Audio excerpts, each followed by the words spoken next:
Have you ever experienced firsthand what it means to lose yourself in a relationship?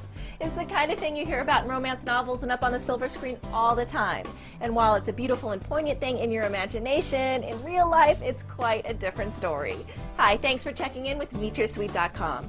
Today I need to share with you some basic truths about the necessity of being the leader in your relationships. Here's what I'm talking about. Most women, once they get into a relationship which they feel has, long-term potential, feel a real temptation to just lie back and let him take the reins. Now, I'm not talking about the kind of passivity that comes naturally, like when you don't really feel too strongly one way or the other about something, or you're okay to just go with the flow for a while. I'm talking about the kind of passivity that's characterized by the belief that it's somehow better to follow someone else's lead in the kind of decisions you make and the way you relate to your own life. Okay, let me paint you a quick picture here. This is how things usually go in this situation. Two people get into a relationship. At first things seem great, but as the relationship progresses, the woman instinctively begins to rely on her partner's decision-making abilities more and more.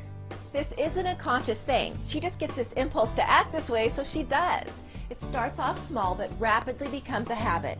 And before long, she's checking in with him about everything from whether they should eat in or out that night to whether she should talk to her boss about a pay raise. It's like she's relying on him to help her run her life.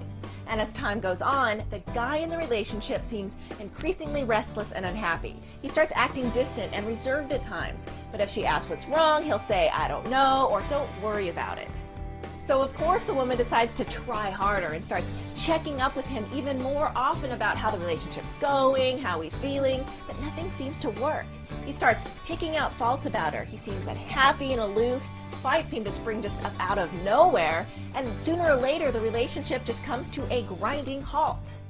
This is a story that resonates with most women because we've all experienced that crisis of self-confidence that occurs when we hand the reins over to someone else. And it only gets worse the more indecisive we become.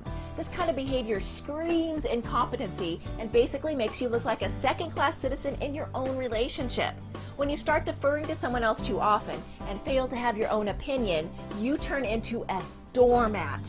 And what happens next is that his attraction to you lessens along with his respect for you.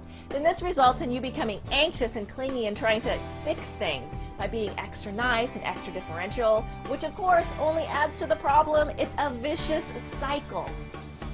The kinds of values that perpetuate this kind of insecure, unconfident behavior are generally the ones that teach women to turn the other cheek, love unconditionally, always ask other people's opinions, and to put other people before ourselves.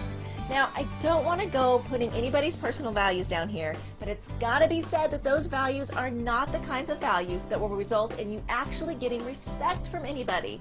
And if you live by them in your relationships, they will earn you disrespectful and hurtful treatment.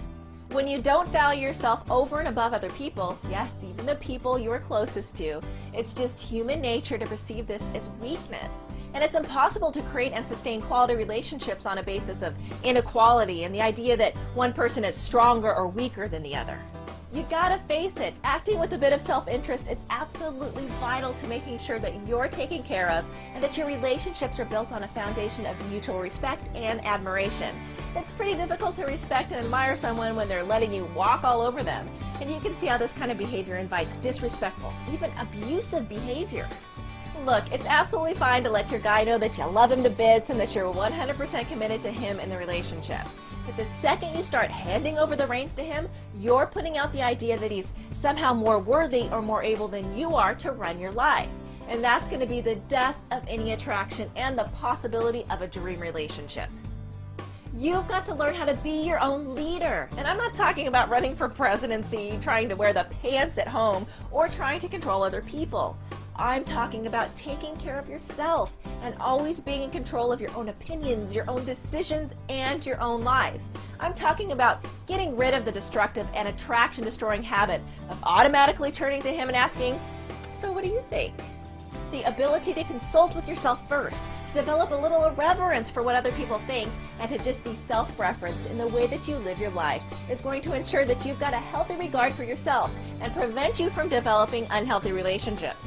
When you start to get a handle on being your own leader, you're going to rocket your attraction up sky high, and you'll find yourself naturally attracting the kinds of people and relationships who are good news for you. If you'd like to know more about being an authentically strong, decisive, and irresistible woman, you should check out the website. And don't forget to look at some of the other great videos I've made to help you create a fun, fulfilling dating life. Thanks for checking in with meetyoursweet.com.